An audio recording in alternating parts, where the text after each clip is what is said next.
आणि पुढची बातमी पाहूया। आपल्या जीविताला धोका असून बाबा सिद्दीकींप्रमाणे हत्या करण्याचा डाव आहे अशी तक्रार मोहोळचे माजी आमदार रमेश कदम यांनी केली आहे।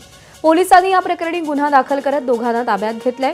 राष्ट्रवादी शरद पवार गटाचे माजी आमदार रमेश कदम यांचं अपहरण करून खंडणी मागण्याचा प्रयत्न सुरू असल्याची ऑडिओ आणि व्हिडिओ क्लिप समोर आली आहे।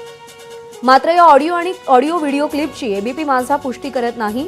रमेश कदम यांना रिव्हॉल्वर लावून अपहरण करून पुण्यात नेण्याबाबत ऑडिओ आणि व्हिडिओ क्लिपमध्ये उल्लेख आहे।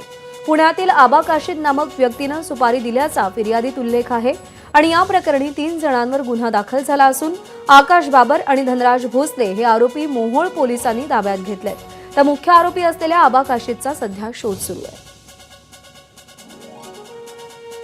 माझ्या जीविताला धोका झाल्याचा आणि हा या 15 दिवसातला दुसरा प्रकार आहे। मुंबईमध्ये जसं माजी आमदार बाबा सिद्दीकींची हत्या झाली, केवळ 50,000 रुपये घेऊन त्या आरोपीने हत्या केली, तशा संदर्भातली पैसे देऊन, रिव्हॉल्वर देऊन, गाडी देऊन माझी हत्या करण्याचा हा प्रकार आता समोर आलेला आहे आणि तात्काळ मला त्या अनुषंगाने तपास करून तात्काळ पोलीस संरक्षण दिलं पाहिजे अशा पद्धतीची माझी विनंती, अशा पद्धतीचं माझं आव्हान SP सोलापूर आणि मोहोळ पोलीस स्टेशनच्या PIना आहे।